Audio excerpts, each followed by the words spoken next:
Good morning, everyone. You are welcome to another clinical meeting organized by DIU Department of Pharmacy.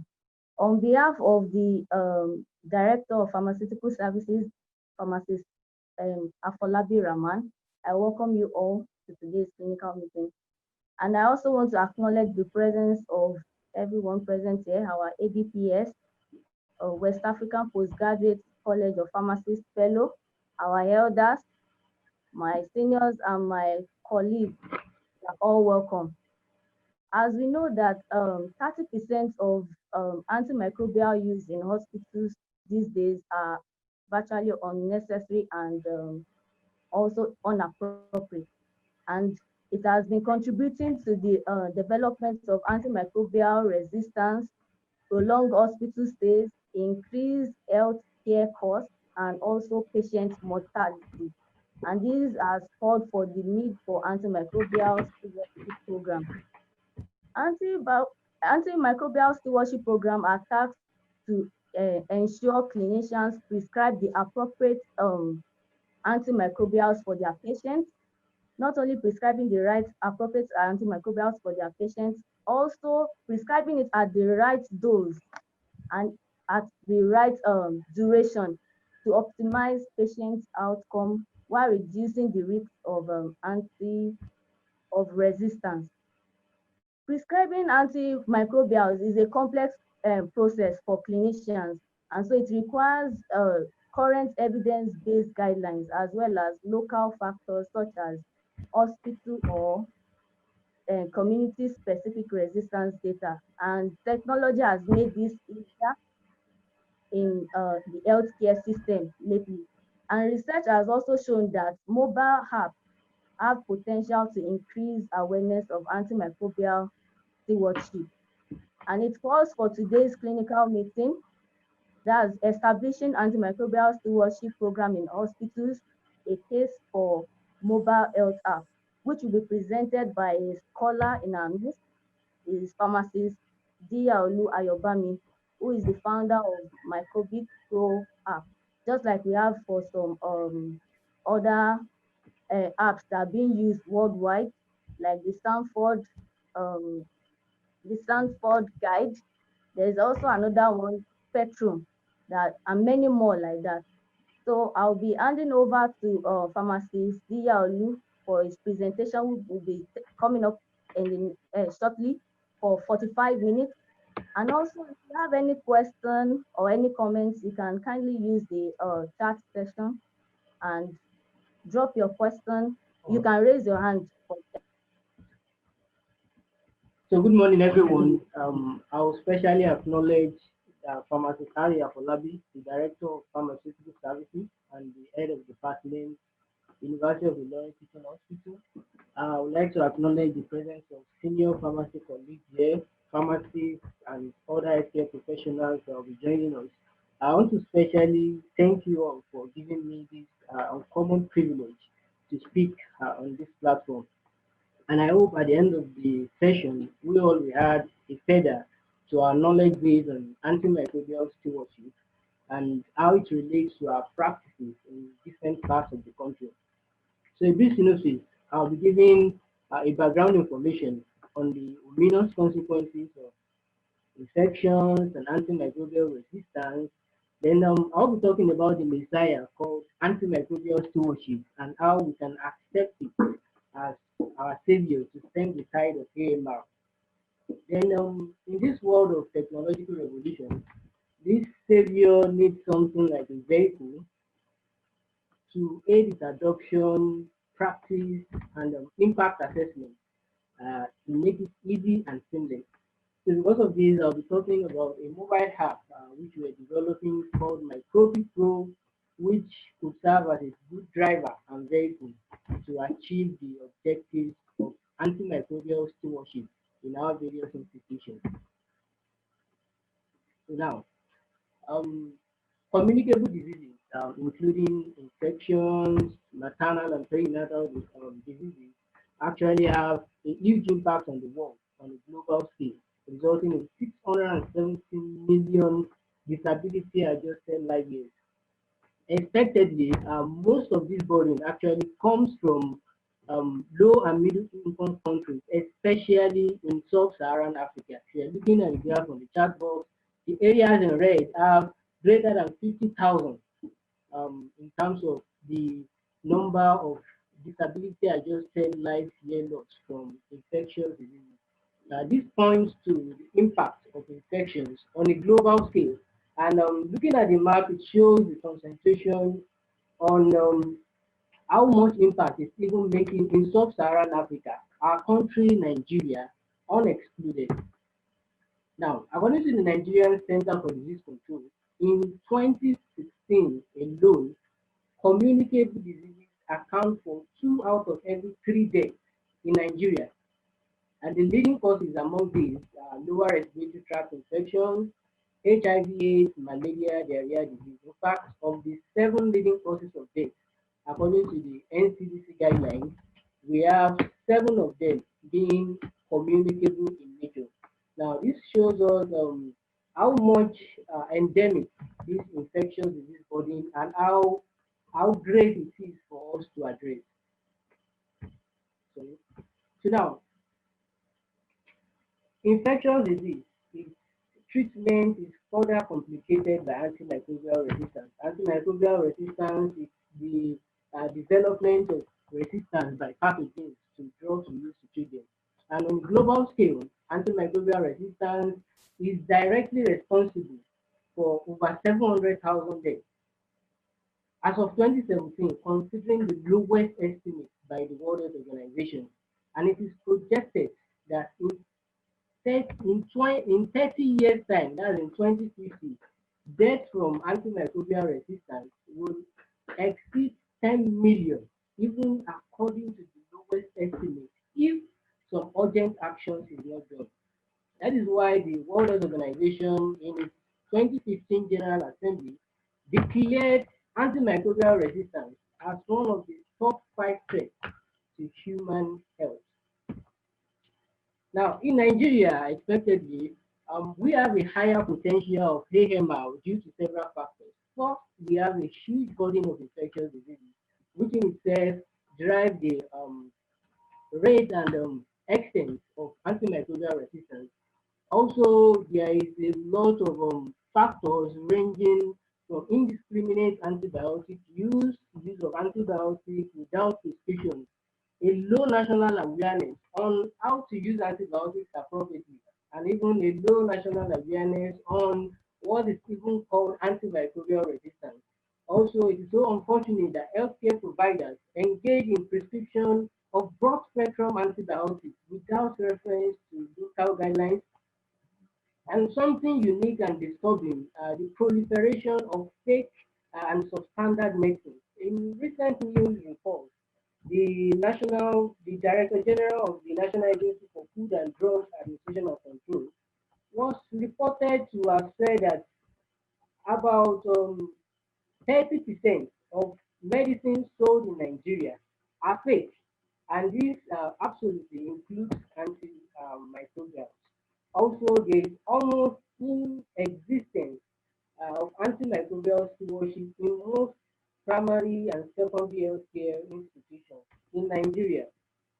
Now, the alarming news, according to the Nigerian Center for Disease Control, is that current recommended therapies for lower respiratory tract infections, for cholera, for bloodstream infections, including the dreaded sepsis, have been compromised by these concepts of antimicrobial resistance. Talking about antimicrobial consumption in Nigeria, in a survey carried out by the World Health Organization, it reported that Nigeria has the highest average rate of drug consumption among all the countries surveyed. Like 3.8 drugs were prescribed per patient encounter by healthcare professionals. And then 48%, nearly half of all these prescriptions usually have an antibiotic component. Now, we have tried to analyze the magnitude of this problem. Now, we'll move on to antimicrobial stewardship and talk a bit about how we can actually understand this concept and how we can apply it in our various practices. Now, on a layman definition, stewardship alone means careful and responsible management of something entrusted into one's care, like just how we manage something in our care. Antibiotics are in our care, so taking this definition into antimicrobial stewardship is a coherent set of actions which promotes the responsible use of antimicrobial medicine.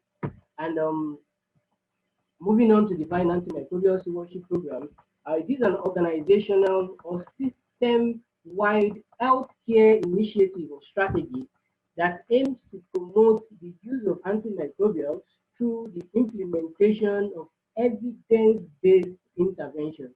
That definition was given by the World Health Organization.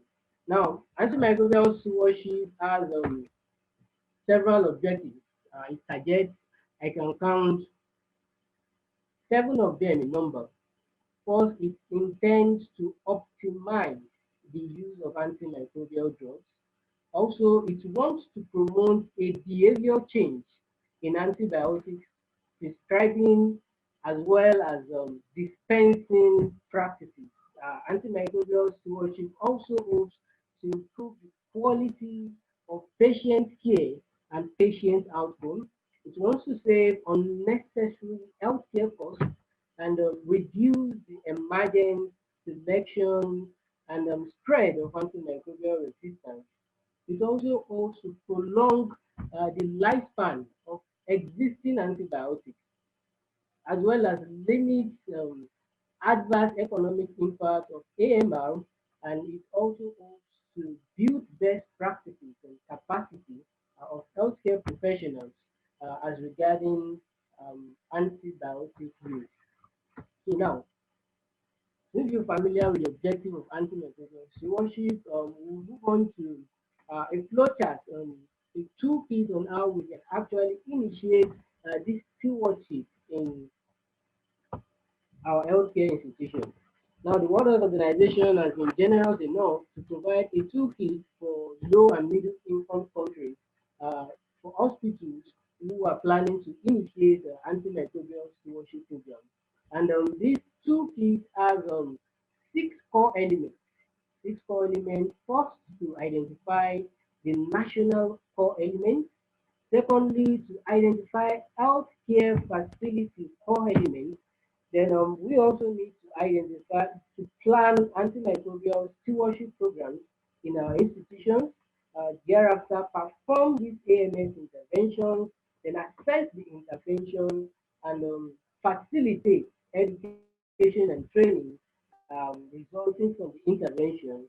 And it is hoped that these processes can run seamlessly without any interruption, without any breakage for the objectives of antimicrobial stewardship to truly be realized. So I'll be running through each of these items and expatiate further on how this can be done. Sorry, can I get reactions, please? Thumbs up or anything? Continue, no problem. Continue, please.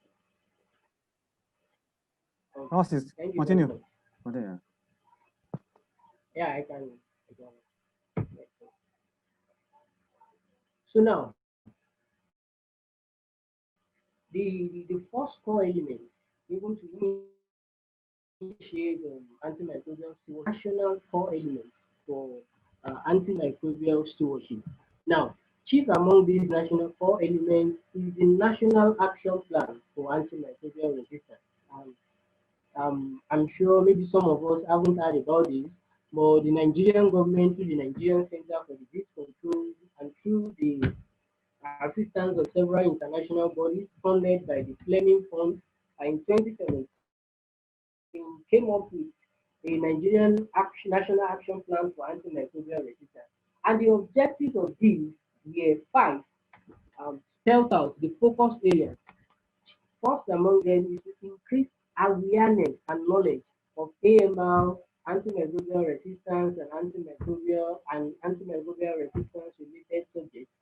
This has been done through several means, bulletins, and through the National Antibiotic Awareness Week, which will be coming up later this year in November. Also, they are building a committee, National Antimicrobial Resistance Stewardship Committee, which is going to build a One Health antimicrobial resistance surveillance system, which they are currently developing, according to the Nigerian Center for Disease Control. Also, a focus area of the National Action Plan is to intensify infection prevention and control in the tripartite sector. Also, to promote rational access to antibiotics and antimicrobial stewardship, and also to invest in antimicrobial resistance research and development. So even here in Nigeria, we have this comprehensive document. You can all check it on NCDC website to guide antimicrobial stewardship plan. You can see that objective 4, objective 5 directly relates to antimicrobial stewardship. Also, a national core element is to incorporate this concept of aware model, which was proposed by the World Health Organization. Aware simply means a combination, a flowchart of 3 groups of antibiotics: the assess, the watch, and the reserve antibiotics. It is recommended that access antibiotics in case, in terms of local susceptibility studies. Pharmacist Bola, please go ahead and ask your question.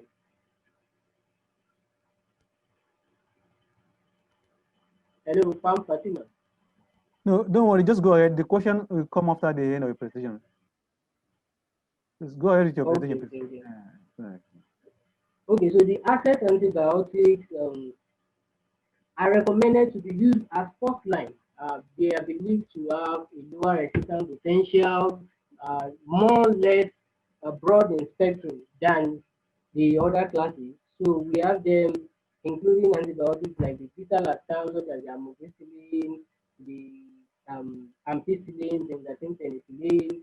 Um, then the watch antibiotics, they are antibiotics that should be used with caution, and they should only be used if there are no selected access antibiotics for that particular indication, or the access antibiotics are ineffective or compromised by resistance due to local guidelines.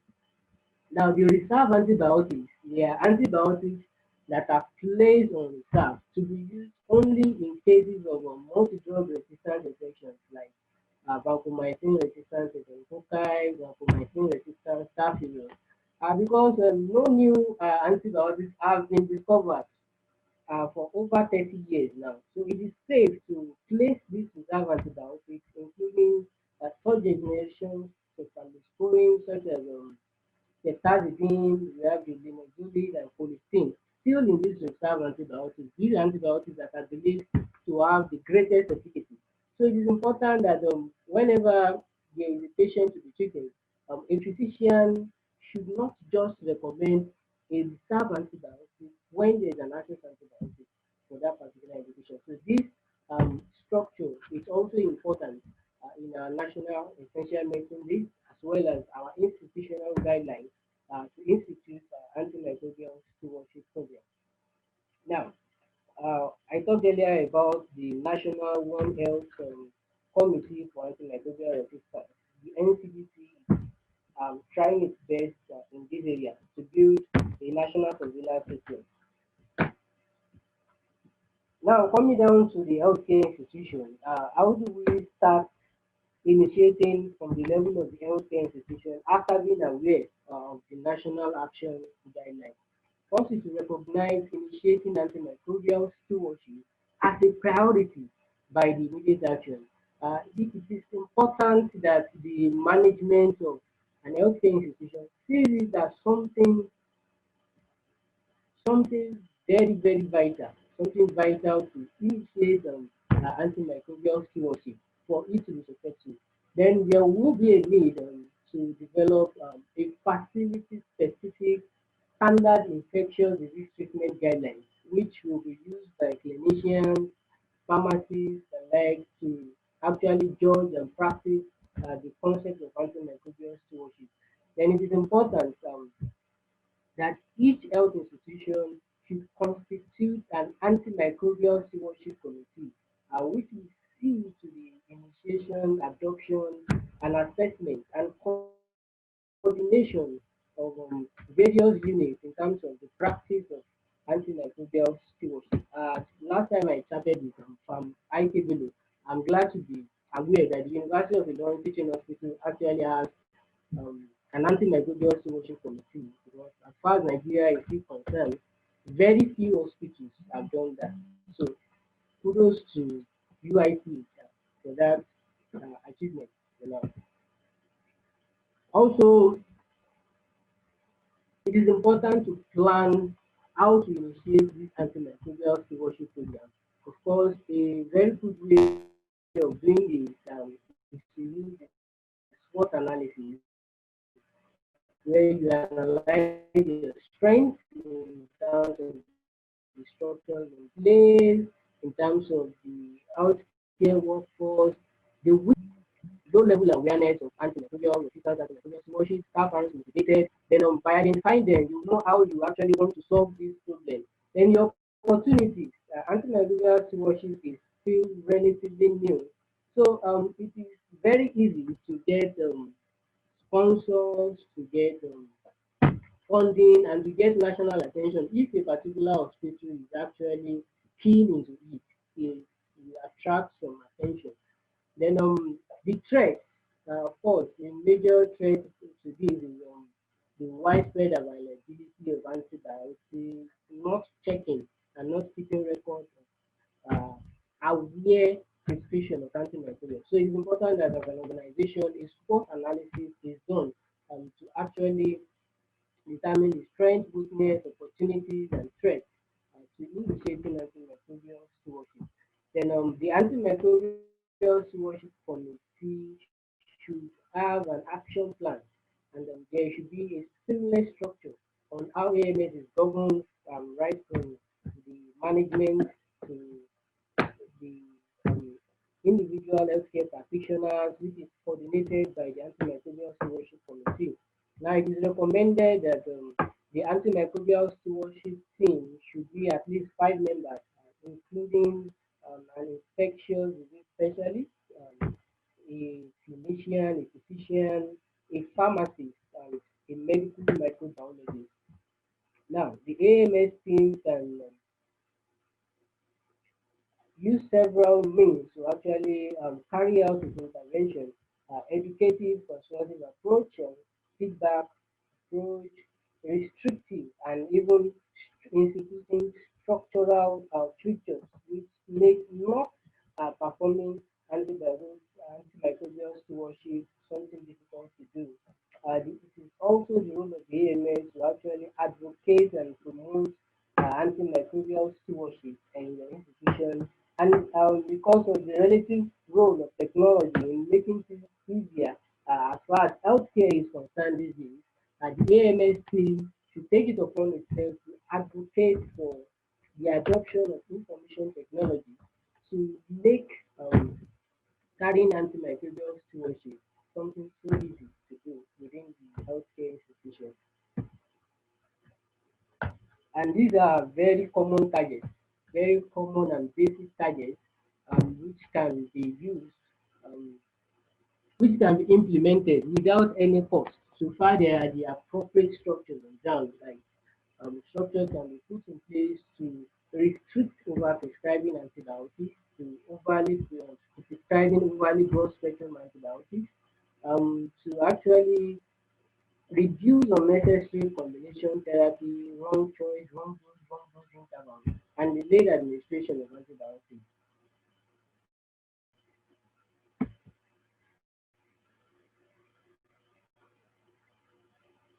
Then there's a very useful model based on clinical psychology to actually improve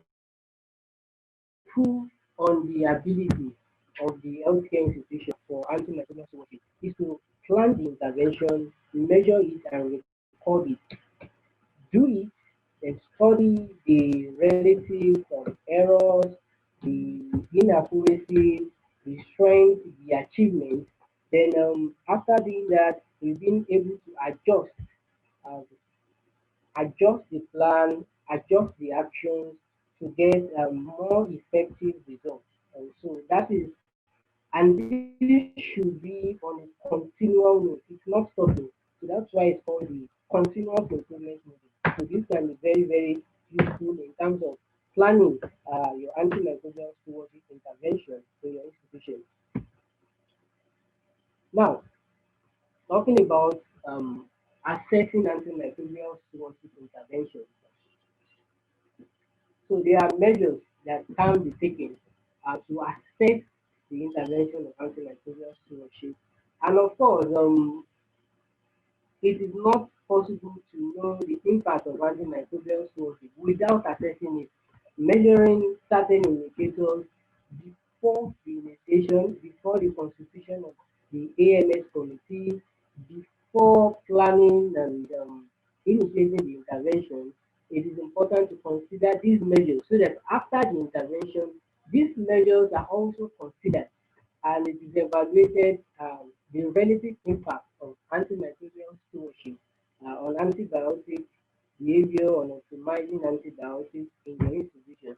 Now, these measures can be um, measures or indicators. They can be process measures or indicators based on the planning, and they can be outcome measures, which I'll be dwelling more on. And the structural indicators are something we mentioned in one way or another. That's the presence or adoption of facility and national core elements. Now you need to evaluate the structures in place before the start of this AMS program, and the structures in place after the AMS program. Now knowing based on the national recommendations, you can judge it as an indicator of success that okay, these structures, we have the AMS team, we have a particular office dedicated to antimicrobial stewardship, we even have a staff to facilitate antimicrobial stewardship and to coordinate antimicrobial stewardship. We have maybe like an IT technology platform we use to facilitate antimicrobial stewardship. These are measures, structural measures, or indicators to assess um, antimicrobial stewardship program in your institution. Also, the process indicators are those targets that have been made earlier in terms of reducing overly prescribing antibiotics, in terms of the escalation of antibiotic dose, and in terms of noting antibiotic prescriptions, the stop review dates, and in terms of converting from intravenous to oral antibiotics. When it is possible. So these process indicators can also indicate the behavior of healthcare professionals in terms of adoption of antimicrobial stewardship. So this is just done comparing post antimicrobial stewardship intervention to pre-antimicrobial stewardship intervention. And sometimes within the initial adoption of antimicrobial stewardship. Now, the outcome indicators, which are the generally accepted measures for assessing antimicrobial stewardship, chief among them could be evaluating antimicrobial consumption data. So, by merely stating this alone, we know that the pharmacy department is actually very, very central to the success, to the initiation of antimicrobial stewardship in any institution. And this is because the antimicrobial consumption is going to be evaluated from the records of the pharmacy department. So it is important that the pharmacy department is a key player. In fact, is leading in initiating antimicrobial stewardship in the institution. So antimicrobial consumption can be evaluated through point surveillance survey, but more preferably through the DDB, that's the daily defined dose, which is used as the numerator, and other parameters like number of patients admitted per 1,000 patient days per aware antibiotics in the DDB. So these are more recognized measures of assessing the outcome of antimicrobial stewardship. Then other outcomes, including the patient outcome. Okay, when antimicrobial stewardship guidelines are being implemented, when the local antibiogram guidelines are published and being followed, Is there a higher percentage of patients with clinical cure? Is there a higher percentage of patients with recurrence? Is the clinical cure working? The antimicrobial stewardship helping or not helping? So these are the patient outcomes that could be used. The microbiological outcomes, in some studies abroad, it is found out that over time, when antimicrobial stewardship intervention is actually implemented, you have cases where there is reduced resistance. The resistance of this pathogen begins to reduce. Not many ways have been proposed to actually define that, but it has been shown in several studies that there is actually reduction in resistance, that's the microbiological outcome after prolonged implementation of antimicrobial stewardship. And if there is no reduction, at least for an antimicrobial stewardship program to be successful, we know that it has to limit the spread of resistance. So that's why the microbiological outcome is also very important.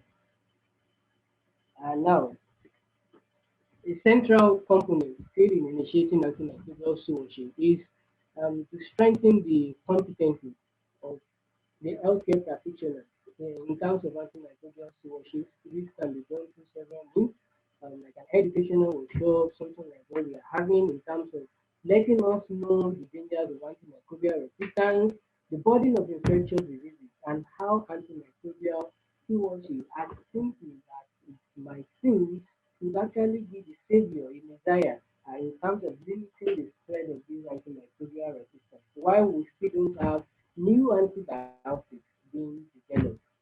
Also, e-learning platforms have several learning materials, like Future Learn. They have an antimicrobial stewardship in Africa program, which was led by academics from the University of Lagos, and it's available for free.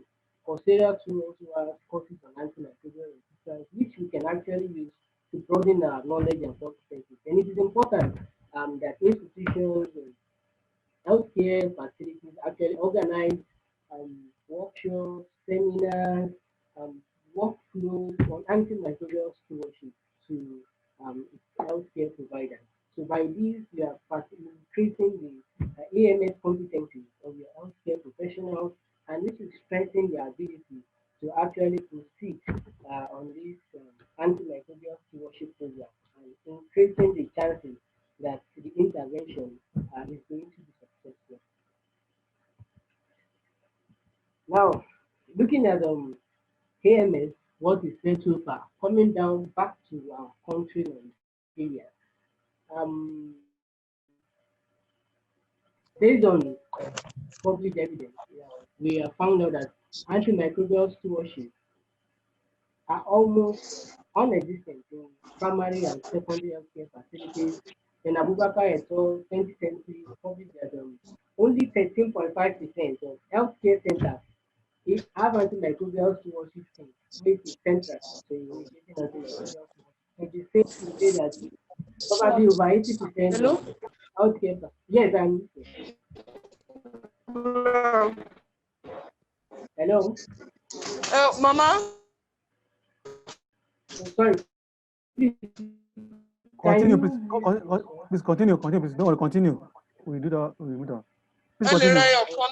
Okay, so we can safely say that 80% of tertiary healthcare centers don't have the practice of antimicrobial stewardship. And then in another research, we found out that 4 out of 17 tertiary hospitals have treatment guidance based on local resistance patterns. But only one of these hospitals actually routinely monitor antimicrobial use, that is antimicrobial consumption data, which is the primary means of evaluating the impact of AMS in institutions. So only one institution knows that as of 2020. So we can safely say that AMS is still in the infancy as far as Nigeria is concerned. And considering the burden of infections, considering the alarming rate of antimicrobial resistance, it is a clarion call for all of us to actually see it as an urgent situation that requires immediate action. So imagine if no new antibiotics are being developed. Yes, from even our own work at MicrobicPro, we discovered a high rate of resistance in terms of general studies that are published. So we need a concerted action. We all need to take it as something very serious. We are almost in the middle of a dangerous epidemic. This epidemic is not something new. It is something we ourselves are causing through adequate use of antimicrobials, misuse of antimicrobials, and we can only stem this time by actually encouraging ourselves and encouraging others too, because if we are doing it and others are not doing it, we are still at risk. So it is important for us to spread this gospel of antimicrobial stewardship even after the end of this lecture. Now, like I was saying, most healthcare providers in Nigeria are not aware that there is a national action plan for antimicrobial resistance. In a study done at the University of the in Akwa Ibom State, we found that 70% of the doctors and 72% of the pharmacists, they are unaware of the existence of the National Action Plan for Antimicrobial Resistance for Nigeria, which was published in 2017. Now, in a PPS survey done, point surveillance survey on antimicrobial consumption done in 4 tertiary hospitals in Nigeria, it was found that only 7.1% actually prescribe antibiotics based on local guidelines. Wow. And then 50% of prescriptions were made without a clear therapeutic indication. This study was done in 4 large tertiary hospitals in Nigeria, 4 of the leading tertiary hospitals in Nigeria. So you can just imagine what could be going on in secondary healthcare facilities, primary healthcare facilities. So we actually need an urgent change in this context. Now, it is important to address our role as pharmacists in terms of initiating AMS intervention. There was a study done at Modibili University Hospital on pharmacist-led interventions, antimicrobial stewardship interventions for surgical prophylaxis. And then they found out that there was a remarkable increase in compliance with antimicrobial stewardship by the doctors in terms of patient outcomes from surgical prophylaxis. Why? Because the pharmacists were proactive in leading these interventions. Now, as pharmacists, we must know that it is owners of the knowledge, our responsibility, we should take it as a responsibility to promote awareness of antimicrobial stewardship among other healthcare providers. So if we are going to do this, we need to be aware ourselves. It is important that the pharmacy department develops and disseminates departmental protocols for antimicrobial use by collaborating with the clinical department and set up educational meetings with physicians and nurses, especially as it relates to prescribing broad spectrum antibiotics. Let them be aware there's something called the aware model, assess, watch, and reserve antibiotics. We're having some situations where something like ceftriaxone, because they believe, okay, to be effective, then they engage in excessive suspicion of this ceftriaxone, even when there are other alternatives. They want to be successful at all costs. The result now is that from our own findings, there is a huge resistance to ceftriaxone in Nigeria. Now, it is important that the pharmacy department takes it upon itself to play a leading role in monitoring antimicrobial consumption. There should be a special table, there should be a special slot, there should be an antimicrobial stewardship pharmacy whose role is just to monitor prescriptions, monitor antibiotic prescriptions, and monitor antimicrobial consumption trends in the hospital. This is very, very vital. Then given the relative role of technology and how it can make it seamless to initiate antimicrobial stewardship, we have point of care reference guidelines for infectious disease treatment, for guiding food therapy of infections, and pharmacies should also try to promote this as it will really save a lot of lives.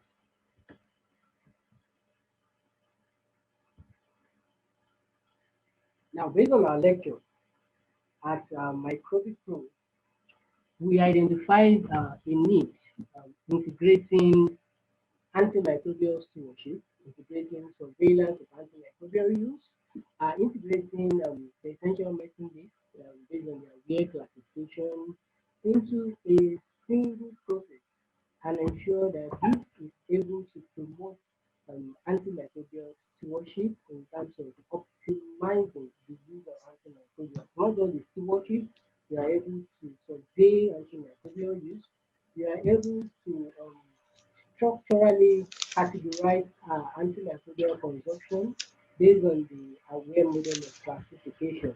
So we came up with a solution, a mobile health application that is able to provide point of care reference for inspection, be able to provide a reference guide for therapy based on local antibiotic data. So we found out there's a lot of published studies in terms of antimicrobial susceptibility of E. coli in learning, antimicrobial susceptibility of lower respiratory tract pathogens in Port Harcourt, and physicians, prescribers, pharmacists are not aware of all this.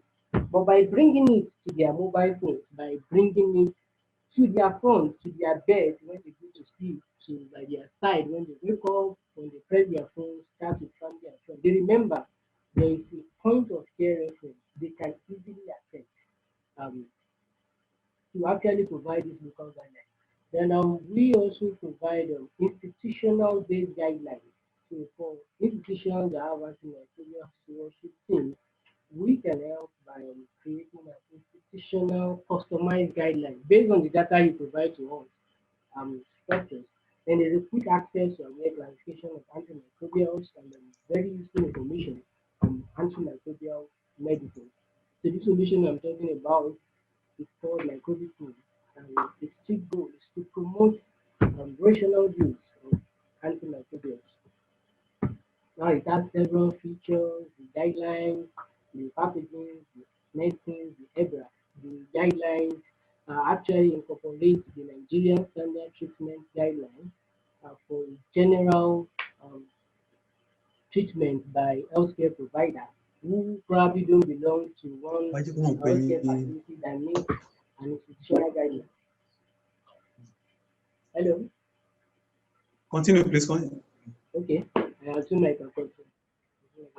So the antimicrobial stewardship, the principles, links to several resources on antimicrobial stewardship, especially in Nigeria, reference information. The disease treatment guidelines has an overview, clinical features of different infectious diseases just at the point of finger. And the objectives you should be expecting from treating the drug management. There's a comprehensive information on the aware classification by the World Health Organization. So we hope this is going to assist. When there is this is based on the national standard treatment guidelines, sorry, of 2016, that's the disease treatment guideline.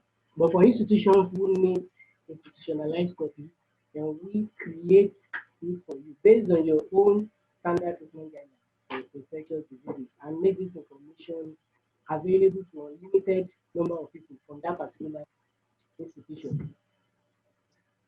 Then there's the medicine section. The first thing you see is the fact that it tells you whether this particular medicine is assessed, what is going to appear yellow instead of the green color. And if it is reserved, you see it in both ways that, oh, this is a reserved antibiotic. You shouldn't use if there's an alternative. Then there is the antimicrobial spectrum, the antibiogram data for the pathogen in your institution, in your location, based on city. If we have a published data on that, and there's always a reference that will take you to the link of that particular copy, the pharmacology and quick reference on the dosage. So we hope this will also be a useful tool in terms of carrying out antimicrobial stewardship in institutions. Then we also have the innovation we call the evidence-based rapid antibiotic selection tool.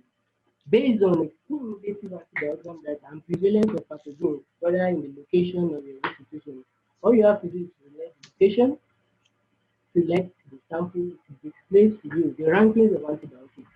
Then you see them in green, yellow, or red color, depending on whether the antibiotic is assessed, is reserved, or is red. Then there is a ranking. The ranking is a score of 0 to 100 that accumulates the antibiotic efficacy in terms of its prevalence, in terms of its susceptibility to all the pathogens in the particular sample tested based on the location. So you can, we believe this will be useful for emergency medical situations. Imagine a patient being run in unconscious or sepsis. And of course, you cannot wait for routine antimicrobial susceptibility, which will take another couple of hours. So you can easily optimize your chances for this patient by just checking out the antibiotic ranking based on the sample. So this will be useful for emergency situations. We hope so. Then for cases where you want to initiate a physical therapy in a patient that cannot even afford the test, because the situation in Nigeria now is that most susceptibility tests are even far more expensive than the cost of the antimicrobial. And of course, 80% of our population are living in poverty, and they can't even afford it. So it is safe to optimize their cost of therapy based on the estimated economic, clinical, humanistic outcomes. So by just having the app. So we can make a customized MicrobicPro page for University of Teaching Hospital, and the benefits will include to facilitate antimicrobial stewardship awareness, knowledge, practice in the institution to lower the chances of failed therapy due to antimicrobial resistance. Then it will help guide the effective therapy of infections while awaiting culture results, reduce costs eventually to patients, so there is the escalation of doses, and many more interesting things you might be looking to actually discover. So you can make your order. Go on to www.microbicpro.com. Sorry, you have 1 minute. I'll send an email to all at microbicpro@gmail.com. I can listen to you. So I would like all of us to do one thing. Now, as pharmacists, I believe we are all aware of antimicrobial stewardship and we know the importance. I want us all to visit www.antibioticguardian.com, and also, if you can, set the pledge you have to be an antibiotic guardian. You might want to champion antibiotic guardian in your institution. You might want to lead promotional activities on AML within your organization. So just text it in the chat box. Are you ready to become an antibiotic guardian? Do you see the urgency of the need? And what is your pledge? What pledge do you have? Kindly, please let us know. So I'll be looking at the chat box to see the people. When you get a certificate like this, when you log on to antibiotic guardian.com. Thank you very much for this opportunity. Thank you very much, sir, for the presentation. Thank you very much. What a wonderful presentation from pharmacist Ayobami Diyaolu, the founder of MicrobicPro app. You did justice to the presentation. Thank you very much. Please, just like I said, if you have any question or comments, please raise your hand or go to the chat box to ask your questions. We would like to entertain questions now. Thank you very much. Let's stop sharing, sir. Okay, you can stop sharing the slides, sir.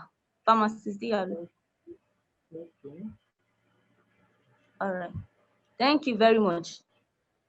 Just like he said, that we pharmacists, we are the key player. You can stop sharing your slides, sir. Pharmacist Diyaolu Ayobami. Okay, I'm trying to do that. All right, sir. Thank you very much. Just like he said, that we pharmacists, we are the key players to the antimicrobial stewardship program. And so, like he said, that we should make a pledge at www.antibioticguardian.com. Please, let's try and do that. Thank you very much. So we need to promote the awareness of antibiotic resistance and as much as possible, disseminate this information in our various departments, anywhere we find ourselves, encourage our clinicians on this new app that makes it very easy to prescribe antibiotics. Just like I said earlier, that prescribing antibiotics is a very complex process. And sometimes technology has made this easier. So please, as much as possible, we should ask our questions and share our comments. Thank you very much. I think I can see some questions here.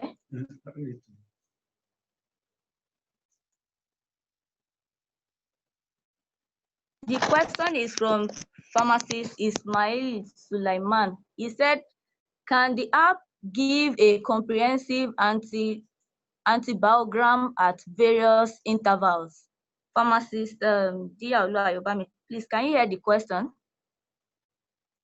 He said, can the app give a comprehensive antibiogram at various intervals? Okay.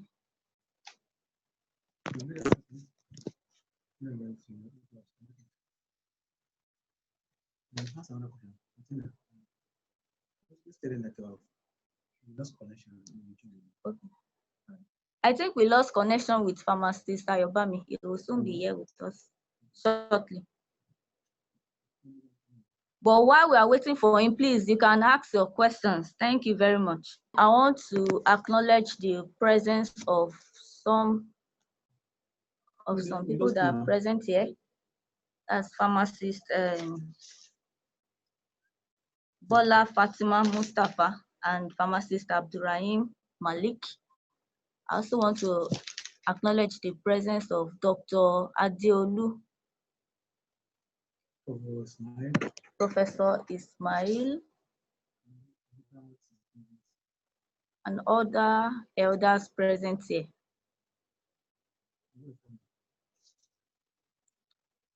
Is it back?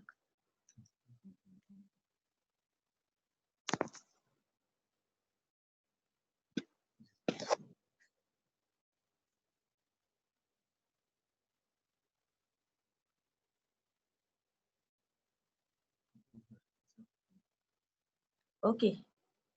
Pharmacist Diyaolu, are you back, sir? Yes, ma'am. Okay. All right. There's a question here for you, sir. The question is, can the app give a comprehensive antibiogram at various intervals? Okay, I've noted that. Are there any more questions? Want to collect. Let me answer now. Let him answer. Hello, should I go ahead or there are more questions? Sir, can you hear me? Yeah, I can hear you. I said, should I go ahead or you want to list all the questions? Want to have the questions. Hello, am I audible? I'm already giving. Can you respond to that question? Okay. So now the antibiogram data is in two parts. Like I told you, the app is structured location-wise. Okay. All right. Okay. So the app is structured location-wise. It could be a city. So in terms of the city, what we do is just to search for antimicrobial susceptibility that are published by different researchers for that city. So that's for the city, right? So if there's any new antibiogram, of course, you choose the new antibiogram and discard the old one. The app is very dynamic for that. And for the institution, you can always edit your information. You can edit your antibiogram, whatever information you have, you can edit it based on your own institutional portal. I hope I've answered that. Okay. Another one.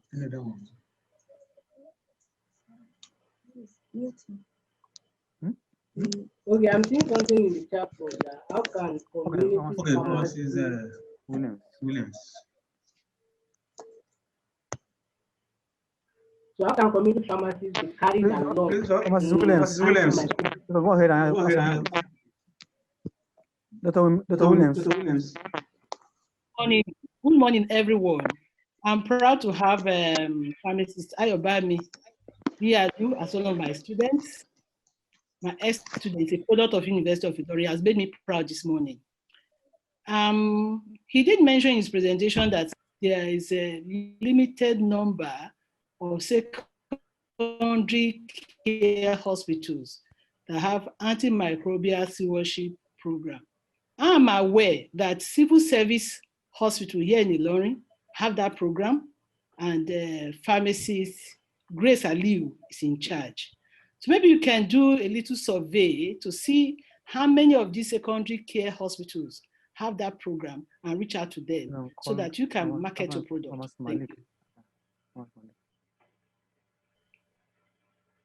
Thank you very much. Thank you. Okay. More comments if you okay. This one CD. Okay, let me read this one. So how can community pharmacies be carried along in antimicrobial stewardship? So community pharmacies, can I go ahead? Please go ahead. Okay. So of course, community pharmacies are the first point of care for patients, even in Nigeria. And a lot of people come with prescriptions for antibiotics, which you probably have in the app or some others that talk about antimicrobial stewardship. You have the local antibiotic. Then you can actually check and see if there are other antibiotics that could be used particularly for that indication. Then you can reach out to the medical professional. That's one. So you need to raise awareness among the people that come to your pharmacy on the dangers of antimicrobial resistance and how this can be promoted by indiscriminate use of antimicrobials. You need to encourage your patients to adhere to the antibiotic prescriptions. They need to make sure they complete the dosage, which is a rampant problem because a lot of people don't feel fine, they just stop the drug.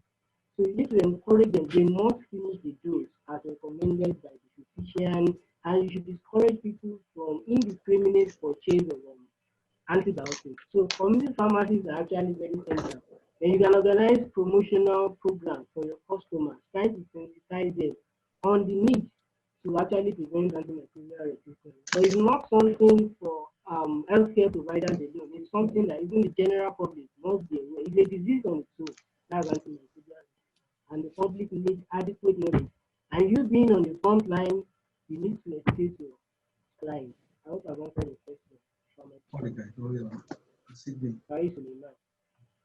Okay. Pharmacist, I think someone is raising his hand here. Pharmacist Asi Definity. He raised his hand. Please ask your question. Okay. Can you hear me? Yes, we can hear you, sir. Yes. Good morning. My name is Adeyeye ASD. And okay, you're welcome, sir. The presenter for the wide presentation that he just made. I love the confidence in using presenting the presentation and probably deliver the lecture. But my question goes thus: how effective do you think the antibiotic stewardship will be without the national antibiotic guideline, considering the fact that this antibiotic is readily available everywhere within the patent medicine stores, in hospital, in private hospital? Do you think anything can come out of it if, let's say, UITH start their own antibiotic stewardship? Because I think the purpose of antibiotic stewardship is to actually reduce or minimize resistance or non-judicial use of antibiotics. But to my knowledge, the antibiotic medications are available everywhere. So even if you are controlling, if you are doing it in UITH, where someone in Ipata can get antibiotic and administer, people in Kano get antibiotic, without antibiotic guidelines, I mean national policy or antibiotic usage, where probably the prescription is required to actually get this antibiotic, do you think it can work? Or how do you think we can go about it without national antibiotic guidelines? Thank you.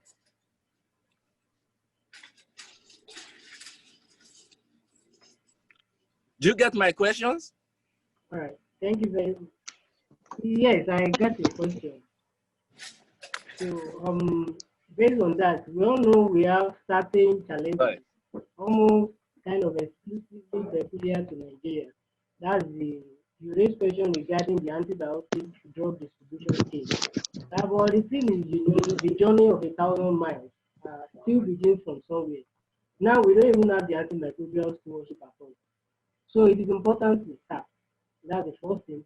Then I'm aware the Pharmaceutical Society of Nigeria is trying to pressure the federal government on adopting the new drug distribution guidelines, which, among other things, will kind of sanitize the drug distribution chain. So while we adopt antimicrobial stewardship, we also hope like increase political will on the part of our government, on the part of healthcare policy makers is done. But if we start from somewhere, then we will get there. If we don't start at all, then we are not going anywhere. I will have been able to answer your question in a short way that I can. Thank you, sir. Thank you very much, sir. I would like to call on Dr. Obono Margaret, the Director of Pharmaceutical Services in Orthopedic Hospital, Lagos. Please, you can ask your question, ma. You can make your comments, ma. Okay.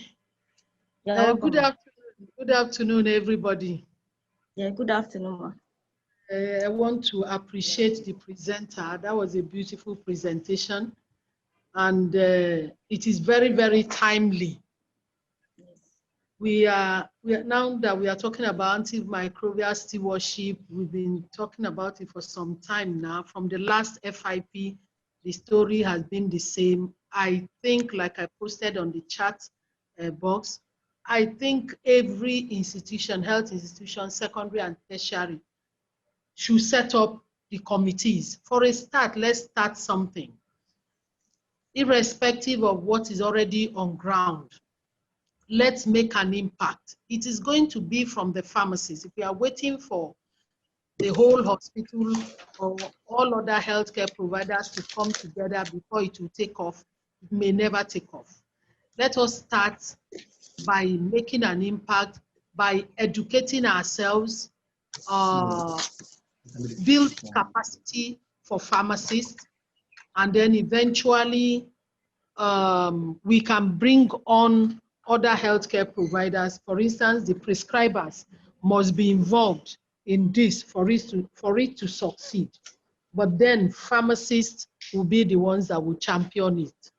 So that's the comment I want to make. Let all of us get interested, get enlisted, like he said, be guardian, antibiotic guardians. And with that, we'll be able to make an impact because this is our area. So thank you very much again for the presentation. All right, thank you very much, ma. Yes. Thank you. I would like to call on Dr. Malik, the CEO of Rotamedics, for his comments also. Thank you very much.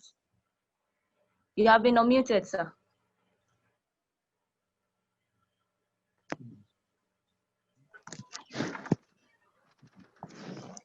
Hello. Hello, sir. We can hear you. Oh, okay. Okay.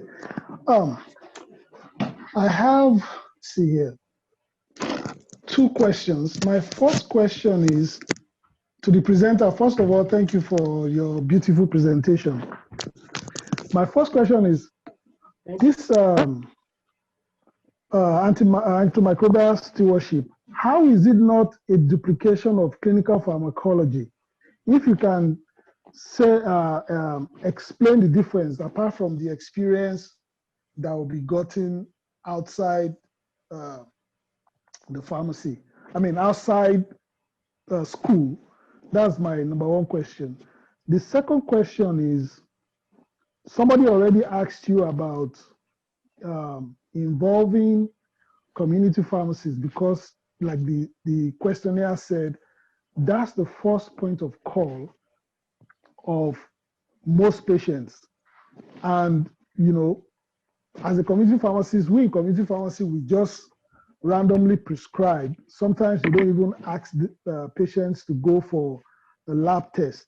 So you answered the question about cost. This is just a comment on how do you integrate community pharmacists and enlightening community pharmacists on the importance of sending patients for lab tests in fighting this antibiotic resistance that you spoke about. So how do you integrate the two? Then my last question is on allergies.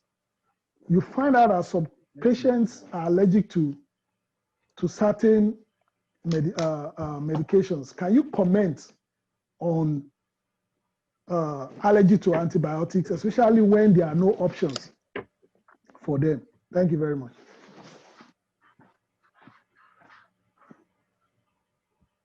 All right, thank you very much for the question, sir.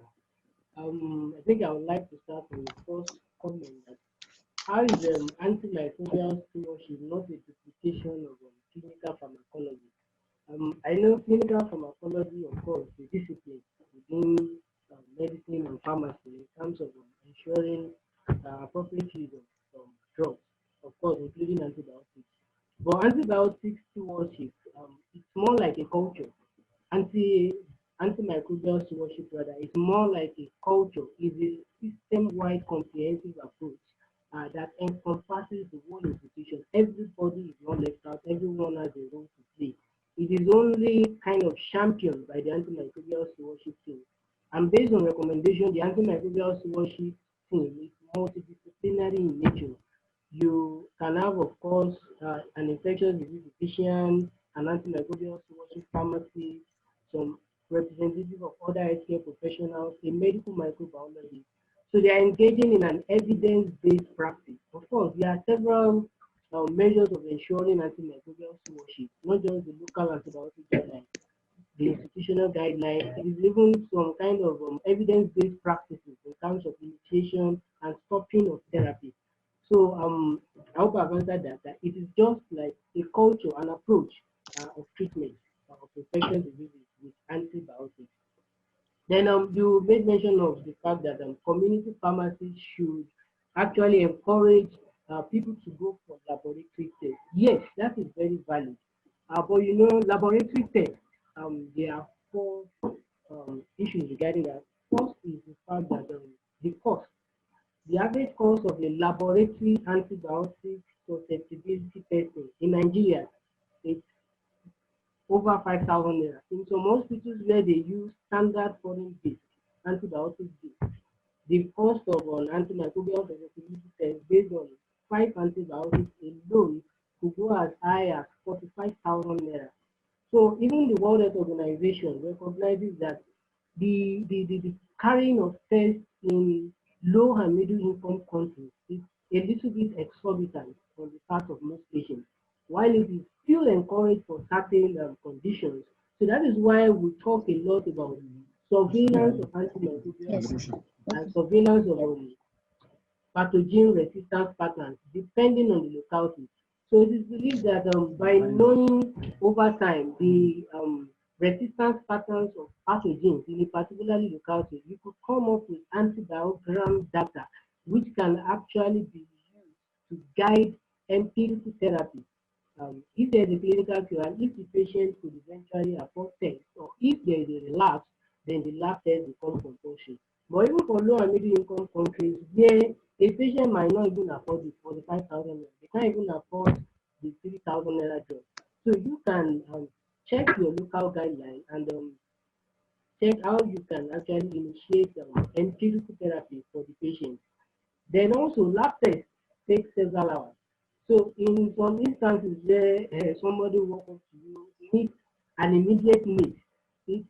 For example, a patient walking was rushing unconscious for sepsis. While a culture result is collected for testing, they still need to initiate the empirical therapy because the patient will not survive when the precaution is also be out. So it is important to be aware of local antibiogram guidelines. So that is also very important. Then in the case of allergies,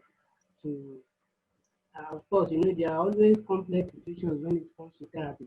We could have a situation where the antibiotic is the only one effective. For example, it's the only effective antibiotic, yet the patient is allergic to it. So I think that the onus is upon the physician to compare the risk and benefit. So in that particular situation, so I believe for instances like that, the case should be treated uniquely according to the patient and according to the physician's initiative. Thank you very much. I hope I've answered some of the questions. Thank you very much, sir. So Pharm Ifeyinwa Chijoke has a question for you. One more question. You have been unmuted. You can ask your question. Good afternoon, Doc. Thank you for a very good presentation. I just want to follow up on what Dr. Bono said about creating anti-malaria stewardship in the pharmacy. The orientation is important that our colleagues are aware. But I'm aware that in the teaching hospitals, things don't work. I don't know how to put it, don't really work so well as we expect.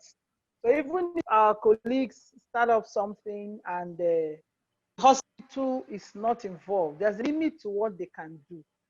Like now, if I'm in the, working, give an example, maybe I'm the pharmacist in internal medicine, and I see, things in terms of antimicrobial irrational prescription of it. And I don't really know practically. Dr. Bono is in the system, and I understand that her system is much better in terms of functioning. I don't know how to put it. So my question is, I don't know why I say thinking aloud. What practical advice will you? I don't work in the hospital. I'm a lecturer in University of Port Harcourt.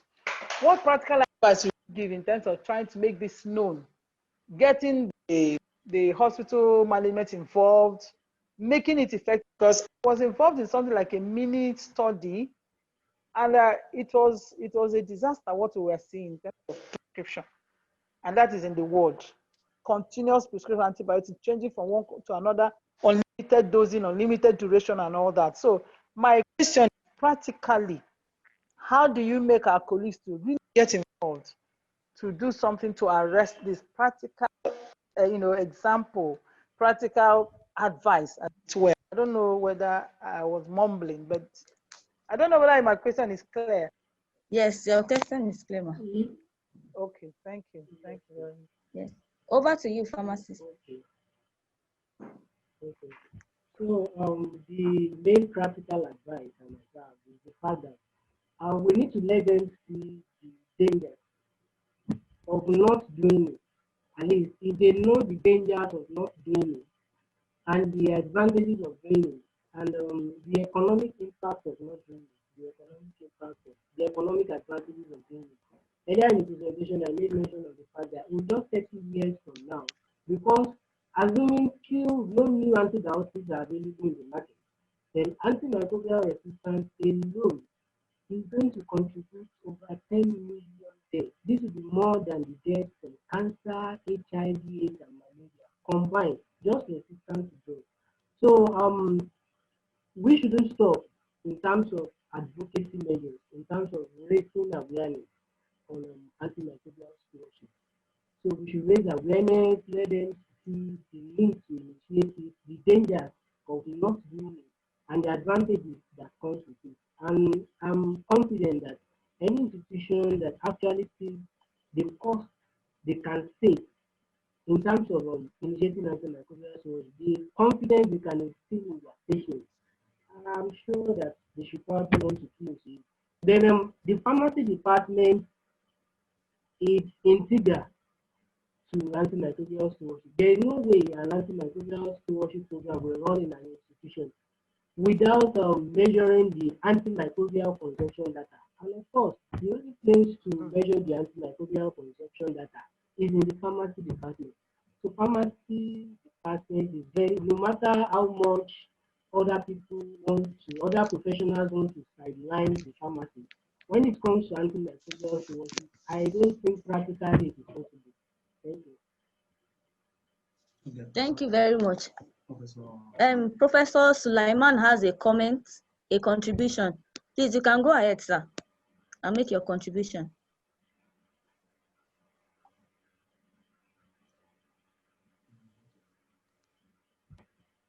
Hello. Hello. You can go ahead, sir. Good afternoon, everybody. Good afternoon, sir. Can you hear me? Yes, we can hear you, Can you sir. hear me? Yes, sir. Okay, We actually, I've typed my contribution in the chat. Yes, I've actually chatted what I needed in the chat room. Like, we need to, it's very important for us to be developing the antibiogram in each state, each facility. Firstly, you start with each state, each facilities, each state, each region. So in circumstances where empiric therapy will be mandatory, then the local antibiogram should inform the empiric therapy. Even the local treatment guidelines will be regularly updated based on the antibiogram therapy. In addition, the antibiogram, if compiled on monthly or quarterly or annual basis and presented on regular basis, it will be relevant for educating the healthcare communities as to the awareness. They will see the pattern themselves. That one will communicate a lot to them, and it will be easier for them to be co-opted to the stewardship program. Thank you so much. Thank you very much, sir, for the nice contribution. I would like to call on Dr. Felicia Williams too. She has a contribution to make. And we have 10 more minutes to go. Dr. Felicia Williams. Can you hear me, ma? Yeah. Thank you so much. Ma. Yeah, thank you so much, Ayobami, once more. We really appreciate you. The question I have for you has to do with the reliability of this your app. Have you looked at the reliability and the validity?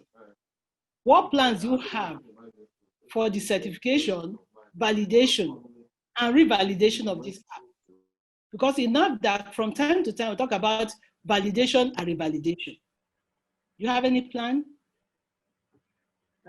Yes, ma'am. Currently, the level we are currently, we are planning and initiating a pilot clinical testing in a tertiary hospital within Lagos to the state in Tripoli. So, based on the results of the clinical trial application, so we are going to be able to adjust the institutional recommendation. And it is a point of care reference app. Our home is to actually provide a technical structure for you to organize the data. We are the ones giving us the data. So I think for the institutional guidelines now, it is onus on the antimicrobial stewardship team to work with us. They would have access to check out their user analytics and use it to assess their structures. Then it is also onus on the pharmacy department in the institution to be providing antimicrobial consumption data. So we cannot do that through the app. We can only provide guidelines, then structure the guidelines you have for us. Then we put it, then you are also even able to edit your guidelines from time to time. So, but then in terms of practicality, we are at that stage. By October, we will be on the clinical trial to actually perfect the arrangement and how it can be used. Then we are trying to work on secure collaborations with the Nigerian Center for Disease Control. We are still working on that also. Thank you.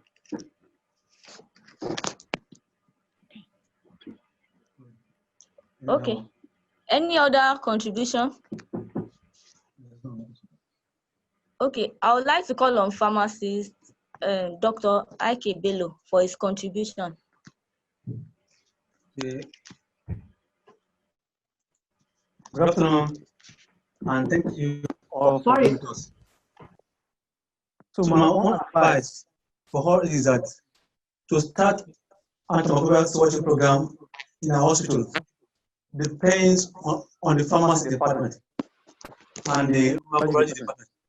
So we have to show interest and read more about this program, we are the custodian of drugs. So it is our duty to ensure rational use of antibiotics.